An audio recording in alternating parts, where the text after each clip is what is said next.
Hello. Hello, बोल. तुम्ही मला सांगा, हा गोडा मसाला आणि काळा मसाल्यामध्ये फरक काय?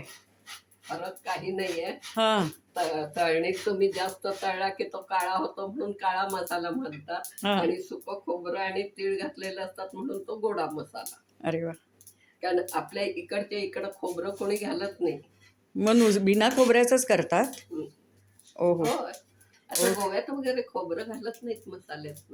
ओ. त्यांचं रोजचं नारळ असतो ना. हो हो पण नारळाची चव वेगळी, सुक्या खोबऱ्याची चव वेगळी. हो. आज आपण एक्सपर्ट गणपुले काकींकडून स्वादयात्रामध्ये संजू इनामदार सध्या खोबरं किसतायत मला वाटतं. खोबरं किसतोयस? हो. आणि आजींचं काकींचं ट्रेनिंग चालू आहे त्याला. आई त्यांनीच पहिल्यांदा सगळं केलं. नाही नाही, पण तुम्ही काढून दिलं होतं ना सगळं सामान, आणि मुद्दाम ह्या ऑथेंटिक डिशेस आम्ही स्वादयात्रामध्ये घेऊन येत आहोत की जेणेकरून फक्त रेडीमेड न घेता घरच्या घरीसुद्धा आपण ताजा मसाला फार त्रास न घेता पण व्यवस्थितरित्या जसं काकी भाजतायत अगदी मंद ह्याच्यावर तो आपण करू शकतो. ह्याच्यात हो. काय काय घातलं ह्याच्यात? सुरुवातीला तेल घातलं, हां. 2 चमचे तेल घातलं. हं. त्याच्यात काळी मिरी, लवंग, दालचिनी, हां. काय वेलदोडा, हिंग, हं. मुख्य खडा हिंग. खडा हिंग. भाजण्यामध्ये कौशल्य आहे त्याचं. हे सगळं तळून घेतलं ते. तेलामध्ये. तमालपत्र, हो. जायफळ, हां. मेथी थोडीशी चिमूटभर, मोहरी थोडी, ओके. असं हे सगळं तळून घेऊन तो व्यवस्थित भाजलाय. आता हा झाला काय. आता धने आणि सुकं खोबरं भाजाय. शेवटी गव्हा भाजायचं ते. पहिला हा तेलातला भाजून घेतलाय पूर्ण सगळं, आणि धणे आणि खोबरं तेवढं ते बिन तेलाचं. त्या तेलात जे काय होईल हा होईल तेवढं, म्हणजे मुद्दाम तेल नको ऍड करायला. ते ज्यांना कमी तेल नाही, पण असा छान लागतो मला. हो हो.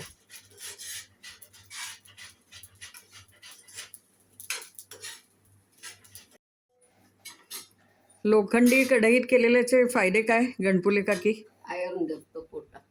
खरंच जातं का? हो, खरंच नक्की? जातं. आणि त्याचा उपयोग होतो. तुम्ही ज्या आयर्नच्या गोळ्या खाता हां. त्याच्याऐवजी ह्या लोखंडातून जातं ते खरं. पण म्हणतात की ते काहीतरी आंबट वगैरे असलं तर मग ठेवायचं नाही, काढून घ्यायचं. आंबट तुम्ही घाला त्याच्यात, लगेच झाल्यानंतर काढून घ्यायचं.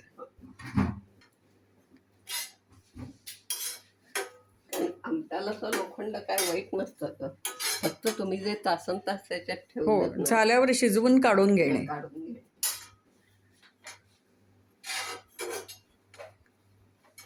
त्याच्यात हळद घाला.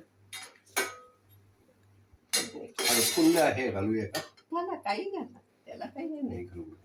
मग त्यापेक्षा हळद घाला. एवढे हे बघा, परतून फोडणीच्या डब्यातच हळकुंड आहे. 2 चमचे घाला. घालतो, वाटायला प्रॉब्लेम येईल हळकुंडाने. आणि 1 चमचा. मला माहिती नव्हतं की हळद घालतात. हो, घाला. हळद कशासाठी घालायची?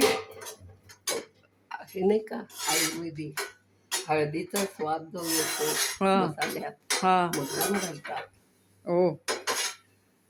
अँटीबायोटिक हे नाही का. हो, मला माहिती नव्हतं मसाला अँटीऑक्सिडंट. नुसतं अँटीबायोटिक म्हणायचं नाही, अँटीऑक्सिडंट. नवीन नवीन टर्मिनॉलॉजी वापरतो. आपल्याला आता गणपुले काकींकडून नवीन नवीन डिशेस, आयुर्वेदिक सुपारी, डायजेस्टेबल ती पण शिकायची आहे. तेलात धणे भाजायचे का? थोडेसे, पाव चमचा.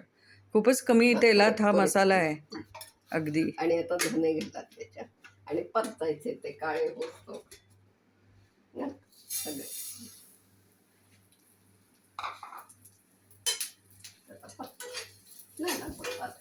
एवढंच? आणि काय त्याच्यात पण प्रमाण. आणि हा गोडा मसाला किंवा काळा मसाला कशा कशात वापरू शकतो? तुम्ही रोजच्या भाजी आमटीत घालू शकता, नंतर मसाले भात करता त्याच्यात घालू शकता. ब्राह्मणी मसाले भात, अगदी हा ब्राह्मणी मसाला झाला आहे. घालू का मी? तुम्ही बाकीचं काही करणार? आणि मग शेवटी अगदी मीठ पण घालायचं थोडं चवीला, म्हणजे चवीला टिकतो. ओ. पूर्वीच्या काळी जे मीठ घालण्याचं प्रमाण होतं खूप होतं, पण आपण थोडं घालायचं. किती उपयोगी टिप्स आहेत जे माहीतच नव्हत्या की मसाल्यामध्ये थोडंसं मीठ घालायचं टिकायसाठी. गणपुली काकींच्या एक्सपर्ट टिप्स आपल्याला स्वादयात्रामध्ये वेगवेगळ्या डिशेसमध्ये आपण बघणार आहोत. वेगवेगळ्या डिशेस तुमच्याकडून ज्या शिकणार आहेत त्याच्यात खूप उत्कृष्ट टिप्स मिळणार. आणि संजूला अतिशय आवड असल्याने आणि शिकण्याची आवड. कारवारी पद्धतीचा मसाला माहिती नाही, कारवारी कशात वापरतात? तर त्यांचा नेहमीच्या ह्याच्यात म्हणजे आमटी खूप मालवणी प्रकारात- मसाला टाईप, मालवणी टाईप. मालवणी नाही, हां, हा कारवारी तुमचा सरस्वती मसाला आहे. सारस्वती मसाला. आमच्या समोरच्या बायका करतात. हो हो हो. त्यांनी काहीतरी त्याला नाव पण सांगितलं, मी विसरले आता. म्हणजे त्याच्यात त्या ओलं खोबरं वापरत नाही तेव्हा, ओ, बाकी सगळं हा इतपतच मसाला. गरम मसाला सारखा. मेनली धने पण आणि गरम मसाला नाही. धने सुकी मिरची त्यांच्या ह्याच्यात खूप. हा. ह्याच्यात आपण सुकी मिरची नाही घातली का? काय एखादी घातली तरी चालते. नाही घातली तरी चालते. ओके, म्हणजे रंग बदलत असेल. त्याला नाही, ओ. तिखटाला नाही. आणि तुम्ही जे जिन्नस करता त्याच्यात तुमचं तिखट असतं. हो, असतं.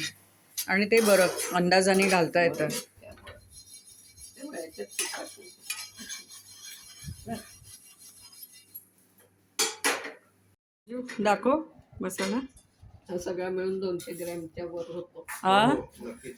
पाव किलो जवळ. हा पाव किलो आहेस ना जवळजवळ. मस्तपैकी गोडा काळा मसाला झालेला आहे. खूप मस्त वास पण येतोय. आता ह्याची काही डिश केल्यावर संजू इनामदार नक्कीच पोस्ट करतील आणि गणपुले काकींना पण टेस्टला देतील.